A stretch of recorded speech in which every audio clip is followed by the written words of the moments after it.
Hi everyone, welcome to our YouTube channel keep it simple.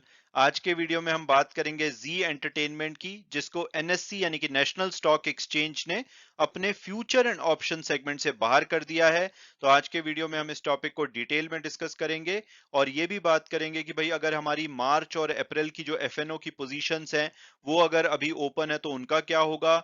इसके अलावा NSC ने आखिरकार ऐसा किया क्यों है और इसकी वजह से जो जी का सोनी के साथ मर्जर होना था उसके ऊपर इसका क्या इंपैक्ट होगा। तो इन सभी बातों को हम आज के वीडियो में डिटेल में डिस्कस करेंगे। और आगे बढ़ने से पहले अगर आपने अभी तक चैनल को सब्सक्राइब नहीं किया तो प्लीज सब्सक्राइब करके हमें मोटिवेट कीजिए। तो सबसे पहले अगर हम इनके एफएनओ सेगमेंट से जो इनको निकाला गया है उसके बारे में अगर बात करें तो आप देख सकते हैं नेशनल स्टॉक एक्सचेंज ने ये सर्कुलर जारी किया है। और ये 23 फरवरी 2023 का सर्कुलर है और उसमें बताया गया है कि भाई जी एंटरटेनमेंट को ये अपने फ्यूचर एंड ऑप्शन कॉन्ट्रैक्ट के सेगमेंट से एक्सक्लूड कर रहे हैं। और उसकी वजह यह है कि जो बैंक्रप्सी बोर्ड है उन्होंने कंपनी के खिलाफ जो इंसॉल्वेंसी प्रोसीडिंग की अपील थी उसको एडमिट कर लिया है, जिसकी वजह से इनको एफएनओ सेगमेंट से बाहर किया जा रहा है। तो अगर आपके पास मार्च और अप्रैल की पोजीशन है तो उसका क्या होगा। तो सबसे पहले तो फरवरी 2023 की अगर पोजीशन की बात करें तो आज फरवरी 2023 की एक्सपायरी हो चुकी है। तो अब आपके पास फरवरी की तो कोई पोजीशन होगी नहीं। और मार्च और अप्रैल की जो पोजीशन है वो एज इट इज रहेंगी, यानी कि उसको खत्म नहीं किया गया है, लेकिन मई की जो पोजीशन कल से ओपन होनी थी अब वो नहीं होंगी। तो अप्रैल 28 के बाद से कोई पोजीशन ओपन नहीं होगी। मार्च और अप्रैल की जो पोजीशन है वो इंटैक्ट रहेंगी, उसमें कोई बदलाव नहीं किया जाएगा। हालांकि जो मार्जिन है वो अब 100% लगाया जाएगा और ये जो सभी जो एग्जिस्टिंग ओपन पोजीशन है उनके ऊपर कल से यानी कि 24 फरवरी से ये एक्स्ट्रा जो मार्जिन की रिक्वायरमेंट है वो लागू हो जाएगी। और जो नई पोजीशंस बनाई जाएंगी 27 फरवरी से उनके ऊपर भी ये जो कंडीशन है वो एप्लीकेबल हो जाएगी। और जब 28 अप्रैल को इनका जो अप्रैल वाले कॉन्ट्रैक्ट है उसकी एक्सपायरी हो जाएगी तो इसके ऊपर कुछ और सर्विलेंस एक्शन लिए जाएंगे, जैसे कि प्राइस बैंड और ग्रॉस सेटलमेंट को लेकर के जो भी बैंक्रप्सी फ्रेमवर्क में होते हैं तो उसका बाद में बताया जाएगा। बट अभी के लिए मार्च और अप्रैल के अगर आपके कोई भी कॉन्ट्रैक्ट हैं वो एज इट इज रहेंगे, लेकिन मई का जो कॉन्ट्रैक्ट कल ओपन होना था वो अब नहीं होगा। तो कोई भी नया कॉन्ट्रैक्ट इसमें एफएनओ सेगमेंट में नहीं ओपन होगा। और अब अगर बात की जाए कि भाई वो कौन सी डेवलपमेंट है जिसकी वजह से इनको एफएनओ सेगमेंट से बाहर किया जा रहा है और इसका जो सोनी और जी का जो मर्जर है उसके ऊपर क्या प्रभाव पड़ेगा। तो सबसे पहले तो एनसीएलटी ने कल यानी कि 22 फरवरी को इंडसइंड बैंक की एक इंसॉल्वेंसी पिटीशन थी जो कि बैंक ने फरवरी 2022 में फाइल करी थी उसको एडमिट कर लिया है।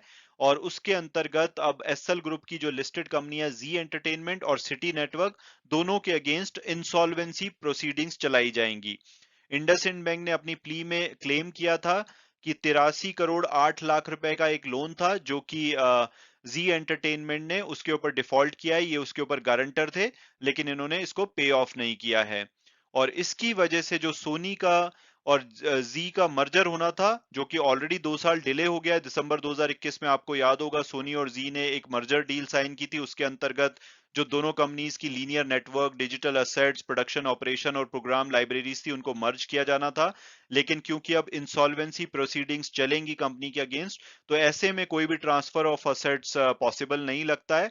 हालांकि अभी भी मर्जर किया जा सकता है अगर जी जो है वो बैंक को बोल दे कि भाई आप इंसॉल्वेंसी पिटीशन विड्रॉ कर लें।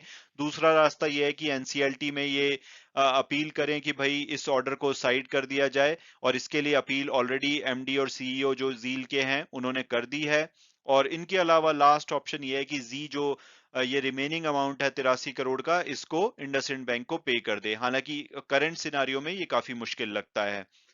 और एनालिस्ट का मानना है कि हालांकि इस इंसॉल्वेंसी प्रोसीडिंग्स की वजह से जी का जो सोनी के साथ मर्जर है वो डिले तो हो सकता है, लेकिन इसका बहुत ज्यादा क्रिटिकल इंपैक्ट नहीं पड़ेगा, यानी कि कैंसिल नहीं होगा। और उसकी वजह यह है कि एक तो अमाउंट बहुत ही छोटा है, तो इसकी वजह से ओवरऑल जो मर्जर जो कि बहुत बड़ा इंपॉर्टेंट स्टेप है जी की जर्नी में उसके ऊपर प्रभाव नहीं पड़ना चाहिए। इससे पहले दिसंबर 2022 में आईडीबीआई बैंक ने भी जो सिटी नेटवर्क है उनके ऊपर 150 करोड़ रुपए के लोन के चक्कर में इंसॉल्वेंसी प्ली फाइल करी थी। हालांकि इस बीच में जी एंटरटेनमेंट के एमडी और सीईओ पुनीत गोयनका ने एनसीएलटी में एक अपील भी की है इस ऑर्डर के अगेंस्ट और साथ साथ में अपने इन्वेस्टर को भरोसा दिलाया है कि भाई आप घबराएं नहीं, हमारा जो प्रपोज्ड मर्जर है सोनी के साथ वो होकर के रहेगा। और अब अगर बात की जाए कि भाई ये इंडसइंड बैंक वाले लोन का मामला क्या है, तो इंडसइंड बैंक ने सिटी नेटवर्क को 400 करोड़ रुपए का लोन दिया था, और उसके ऊपर जो जी एंटरटेनमेंट है, एज ए गारंटर इन्होंने गारंटी दी थी कि भाई अगर सिटी नेटवर्क इस लोन पे डिफॉल्ट करेगा तो ये उसको पे ऑफ करेंगे। और इस गारंटी के अंतर्गत ये लोन दिया गया था, लेकिन बाद में सिटी नेटवर्क ने इसके ऊपर डिफॉल्ट किया, और जो एग्रीमेंट हुआ था उसके हिसाब से इंडसइंड बैंक ने जी एंटरटेनमेंट को अक्टूबर 2020 में एक नोटिस भेजा था कि भाई आप जो भी बचा हुआ अमाउंट है वो पे कीजिए। हालांकि जी इसको कॉन्टेस्ट कर रहा है कि भाई उन्होंने कहा है कि एज ए गारंटर उनकी जो लायबिलिटी थी वो सिर्फ एक क्वार्टर का इंटरेस्ट और एक क्वार्टर के प्रिंसिपल तक थी।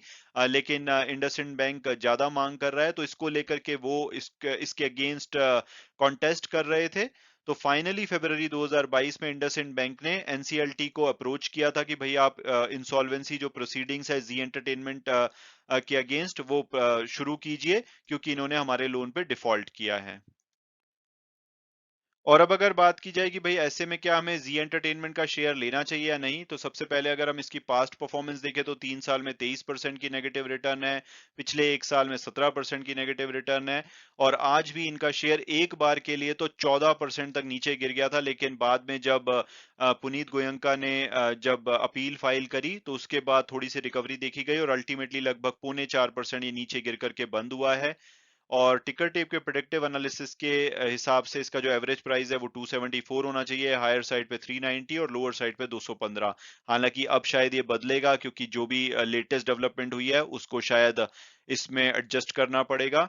अदरवाइज अगर हम इसके फंडामेंटल देखें तो एक स्मॉल कैप कंपनी है, 19,000 करोड़ का मार्केट कैपिटलाइजेशन है, पी पीबी रेशो थोड़ी सी ज्यादा ही है। इसमें अगर आपको मीडिया में रहना है तो सन टीवी नेटवर्क ज्यादा अट्रैक्टिव लगता है। इसके अलावा इनका शेयर पिछले एक साल में 17% के आसपास गिर चुका है। अदरवाइज प्रॉफिटेबल कंपनी है।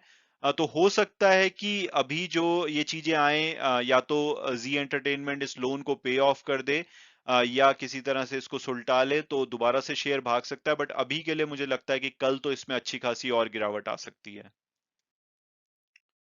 हालांकि वीडियो क्लोज करने से पहले मैं हमेशा की तरह डिस्क्लेमर दूंगा कि जो भी व्यूज हैं वो मेरे पर्सनल हैं। अगर आप किसी भी शेयर में इन्वेस्ट करना चाहते हैं तो अपनी फर्दर रिसर्च के बेसिस पे ही कीजिए। Thanks so much for watching the video and God bless you all.